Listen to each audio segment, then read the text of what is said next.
Hello everyone. In this video, we'll be seeing some basic concepts of chemistry class 11, mass percentage and mole fraction. So, as the very name suggests, mass percentage is percentage, you have to use the number 100. Here in this case, they are given the example of how to find out the mass percentage of a solute.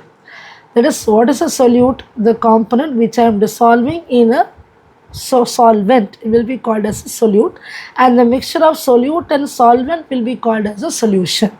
So in this case, they have given you an example which you can easily understand. What is mass percentage? A solution is prepared by adding 2 gram of a substance, which is my solute, to 18 gram of water. So how will I calculate the mass percentage of solute? That is mass percentage of A. So mass percentage, as the formula says, mass of solute. So here mass of solute is A, mass of A by mass of solution. Now what is mass of solution? Solute plus solvent. So that is why here you have added 2 plus 18. 2 in the numerator is only solute. Denominator 2 plus 18, that is solute plus solvent, give the solution. Multiply by 100, the total is 10%. Now if I have to find out the mass percentage of the solvent, very simple. It is 100 minus 10, 90, because the total mass percentage should work out to 100 only. Next, coming to mole fraction. Moles already you have learned. What is mole? Mole is nothing else but given mass by molar mass or atomic mass. How to find out the mole fraction? What is given here in your textbook? In page number 23, I will teach you with a small short example. Any example, let us go for it. So let me take very simple example of A and B forming a solution. A is the solute, B is the solvent. For our simplicity, let us take A as sodium chloride, which is our salt, common salt, and water H2O.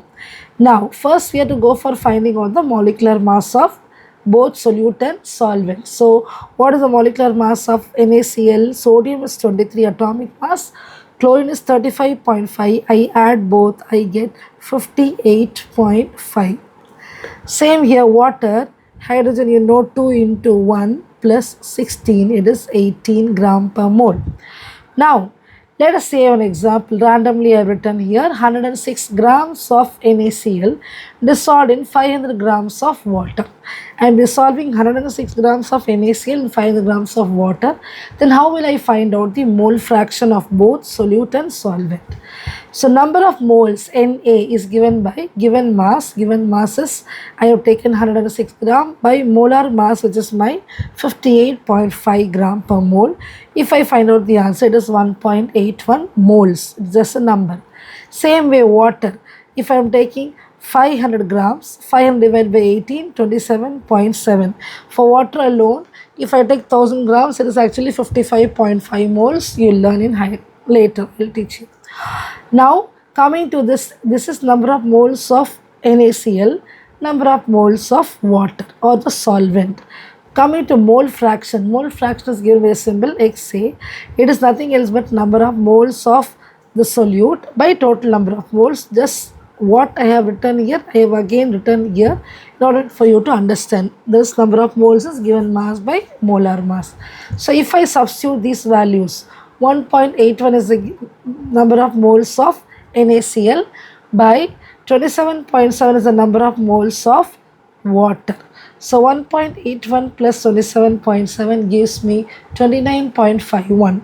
Numerator is 1.81. If I reduce, it is coming to 0.06. Now, how will I find out X of B? That is mole fraction of B. That is nothing else but number of moles of B by 29.51, which is approximately 0.94. Now, I can also find X of B by subtracting 1 minus X of A. So 1 minus 0.06, because the mole fraction always, mole fraction of the two components in any solution will be totally equal to 1. So this is called as mole fraction, and you already learned mass percentage. In the next videos, we will be learning about molarity and molality. Like, subscribe and share. Happy learning. Thank you.